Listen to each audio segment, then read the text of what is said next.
Bismillahirrahmanirrahim. Assalamualaikum warahmatullahi wabarakatuh. Perkenalkan, kami dari kelas 10A akan melakukan praktek cara pembuatan tempe pada video kali ini. Simak videonya dengan baik. Oke teman-teman, sebelum kita masuk terhadap proses pembuatannya, pastinya kita harus tahu apa bahan dan alat-alatnya. Simak video. Tempe adalah makanan tradisional dari Indonesia yang dibuat dari fermentasi oleh jamur Rhizopus PSP pada bahan baku kedelai. Tahapan pertama yaitu perendaman. Tujuan dari perendaman adalah agar terjadi fermentasi asam laktat dan dapat menimbulkan kedelai menjadi asam sehingga proses pertumbuhan tempe dapat terjadi. Pada saat perendaman ini juga diberi ileran atau lendir kacang kedelai supaya bau asam dan busa yang ditimbulkan dapat keluar sehingga mempercepat proses keasaman kedelai. Dan tahapan selanjutnya akan dijelaskan oleh Samsul Arifin. Tahap kedua yaitu penggilingan. Kacang kedelai digiling dengan penggunaan mesin penggiling supaya bijinya terbelah menjadi dua dan juga kulit pada bijinya lepas. Tujuan dari pengupasan kulit ini agar asam laknat yang dihasilkan selama proses perendaman bisa masuk dengan mudah ke dalam biji dan agar miselium pada tempe dapat tumbuh pada saat fermentasi berlangsung. Tahap ketiga adalah pencucian. Tujuan dari pencucian ini supaya bau asam yang ditimbulkan hilang dan juga lendir yang dihasilkan oleh bakteri asam laktat pada kedelai dan kacang merah hilang. Adanya lendir pada tahap ini dapat menghambat proses fermentasi. Tahap keempat yaitu perebusan. Tujuan dari perebusan yaitu membuat biji kacang kedelai menjadi lunak. Perebusan juga bertujuan untuk mematikan bakteri yang masih hidup selama proses perendaman. Tahap kelima yaitu pendinginan. Pendinginan ini bertujuan untuk mendinginkan kacang merah dan kedelai sebelum pemberian ragi. Pendinginan juga bertujuan supaya kedelai dan kacang merah mengering.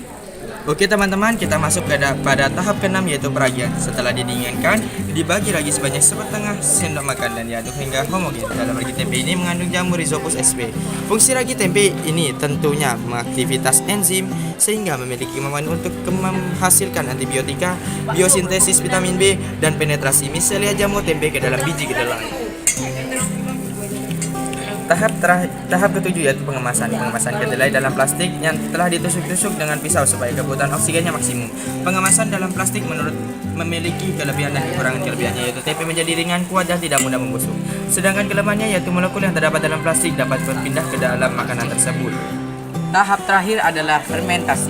Setelah pengemasan kacang kedelai dan kacang merah didiamkan selama 2 hari dan diletakkan di suatu tempat yang lembab suhunya agar proses fermentasi berlangsung. Suhu yang baik dalam pembuatan tempe yaitu berkisar antara 20 hingga 37 derajat. Hal penting yang perlu diperhatikan pada tahap ini adalah suhu kelembapan dan jumlah ragi yang digunakan. Oke teman-teman, setelah kita melakukan praktikum pembuatan tempe, selanjutnya kita akan melakukan praktikum morfologi jamur pada ini. Ini kita masuk pada tahap kedua yaitu praktikum morfologi jamur pada tempe. Tujuan pada praktikum ini adalah untuk menganalisis bentuk juga mengamati jamur pada tempe, yakni Rhizopus oryzalis. Yang saja kita masuk pada alat dan bahan. Adapun alat dan bahannya yaitu yang pertama mikroskop dan yang kedua kaca preparat, yang ketiga kaca penutup, yang keempat pinset, yang kelima pipet tetes. Adapun bahan-bahannya yaitu aquades yang telah dituangkan di pipet tetes dan yang kedua yaitu adalah tempe. Oke, kita masuk pada tahap yang kedua yaitu prosedur kerja. Yang pertama kita pastikan semua alat di sini steril dan bersih agar tidak terkontaminasi dengan yang lainnya. Ambil jamur pada tempe menggunakan pinset. Kita langsung masukkan jamur pada kacang preparat. Kita ambil sedikit saja, jangan terlalu banyak dan jangan terlalu sedikit.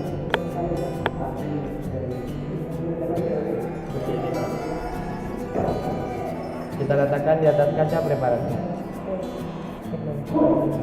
Setelah itu kita teteskan aquades di atas jamur tadi, jangan terlalu banyak, 70.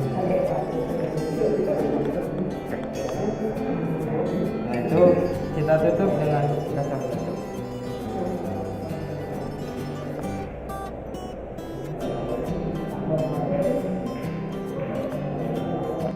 Setelah itu kita masukkan terhadap meja preparasi. Kita buka dulu mesinnya. Pastikan ini sudah ada di batas pojok meja preparasinya. Setelah itu kita lepaskan kuncinya. Setelah seperti ini, kita hidupkan lampunya. Kita sesuaikan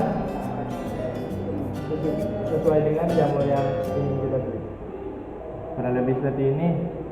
Setelah itu kita menggunakan lensa yang paling kecil terlebih dahulu untuk melihatnya. Kita putar ke atas.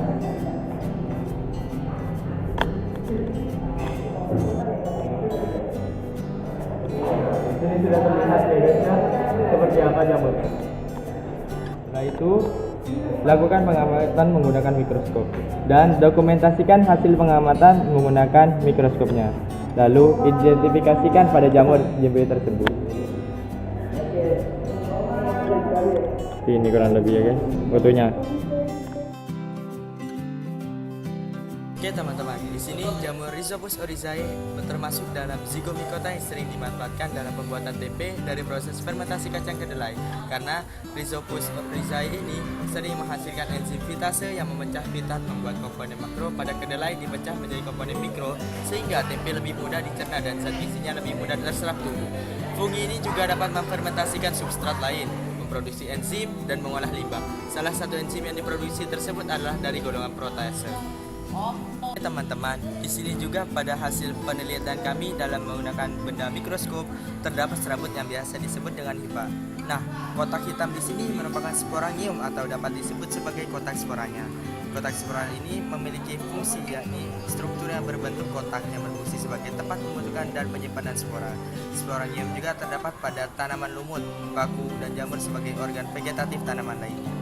Untuk info lebih lanjut bisa kalian searching sendiri.